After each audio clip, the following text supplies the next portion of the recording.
वहाँ खून कहो किस मतलब का जिसमें उबाल का नाम नहीं, वहाँ खून कहो किस मतलब का आ सके देश के काम नहीं, वहाँ खून कहो किस मतलब का जिसमें जीवन ना रवानी है, जो परवश होकर बहता है वहाँ खून नहीं पानी है। उस दिन लोगों ने सही सही खून की कीमत पहचानी थी, जिस दिन सुभाष ने बर्मा में मांगी उनसे कुर्बानी थी। बोले स्वतंत्रता के खातिर बलिदान तुम्हें करना होगा, तुम बहुत जी चुके जग में लेकिन आगे मरना होगा। आज़ादी के चरणों में जो जयमाल चढ़ाई जाएगी, वहाँ सुनो तुम्हारे शीशों के फूलों से गुत्थी जाएगी।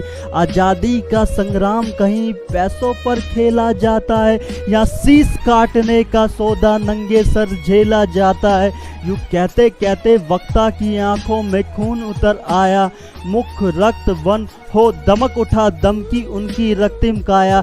अजानू बाहु ऊंची करके वे बोले रक्त मुझे देना, इसके बदले भारत की आज़ादी तुम मुझसे लेना। हो गई सभा में उथल पुथल, सीने में दिल नहीं समाते थे, स्वर इनकलाब के नारों के कोसों तक छाए जाते थे। हम देंगे देंगे खून शब्द बस यही सुनाई देते थे, रन में जाने को युवक खड़े तैयार दिखाई देते थे।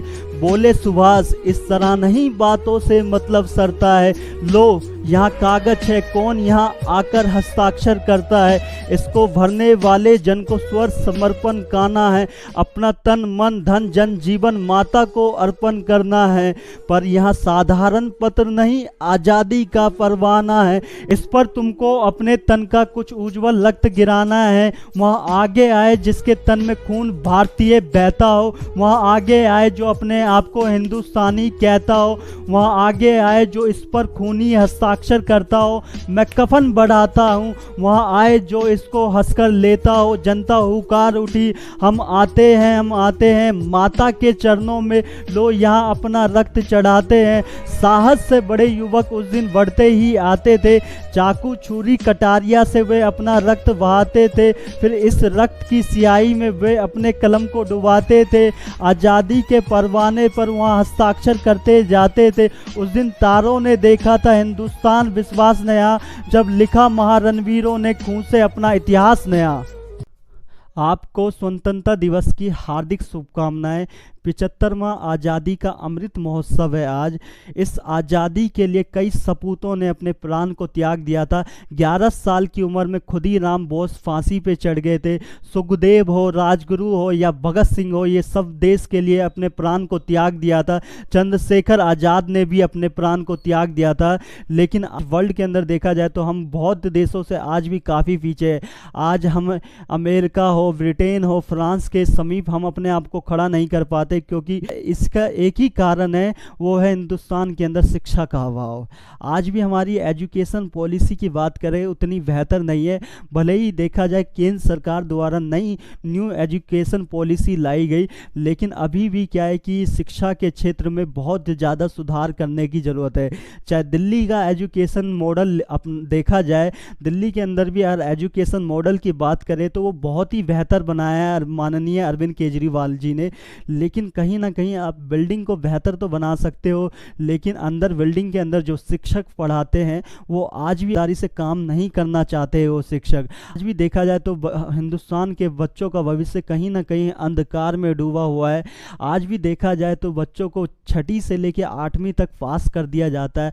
आप पहले से ही उनकी क्या है नींव को हिला डालने का काम कर रहे हैं, तो कहाँ से हम एक पावरफुल नेशन बन पाएंगे? ये सबसे बड़ा क्वेश्चन है आज भी एजुकेशन पॉलिसी के सामने।